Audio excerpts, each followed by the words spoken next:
I accidentally killed my newborn son by dropping him. I didn't dare tell my wife about this, but just then she walked over. However, she didn't notice the blood on the door handle. Seeing that my wife was about to discover the body, I panicked and quickly called out to her, lying that the child was already asleep and not to disturb him. My wife didn't suspect anything and even thought I had finally developed a sense of fatherly responsibility, so she left reassured. After successfully getting her to leave, I fell into enormous panic and regret. If I could turn back time, I would never have listened to the salesperson's hype and stubbornly bought that damn coffee table. Then the child wouldn't have been hurt. A few hours earlier, my wife and I went shopping at the mall and were attracted to a boldly designed coffee table. Two beautiful women knelt on the ground, arching backward to support a piece of glass. The salesperson said this glass was unbreakable, more solid than some people's golden anniversaries. This comment hit me right in the heart.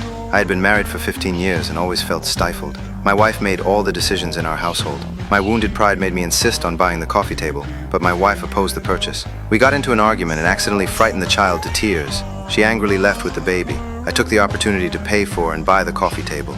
To save on delivery costs, I carried it up to the 6th floor myself. But during installation, I discovered that one screw was missing from the parts, so the glass couldn't be securely fixed. I called the salesperson to have them deliver the missing screw. When my wife heard this, she complained that I shouldn't buy things just to show off my status. I instantly got angry. This is what my marriage was like, always fighting. She never had a kind word, even for her own family. Then my wife went out to buy groceries to prepare for hosting my brother. Before leaving, she told me not to install the coffee table yet and to make sure to watch the child carefully. I agreed wholehearted.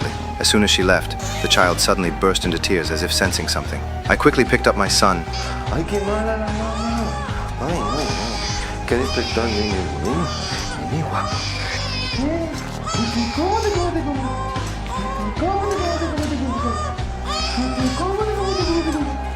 Y la mesita. Qué bonita la mesa. The child's crying stopped abruptly.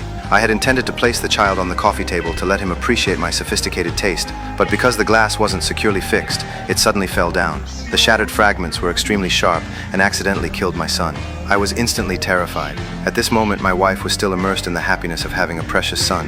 She ran into a friend at the supermarket and immediately invited her over to see the baby, praising me as a good father, who was even helping with childcare today, allowing her to relax while shopping for groceries.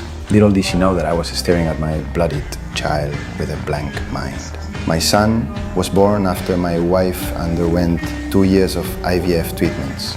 If she saw this horrific scene, she definitely couldn't handle it. Due to nervousness and overwhelming grief, my breathing became increasingly labored. I lifted my injured hand and pulled out the glass shards from it. Just as I was engulfed by physical and emotional pain, the phone suddenly rang. It was my wife calling.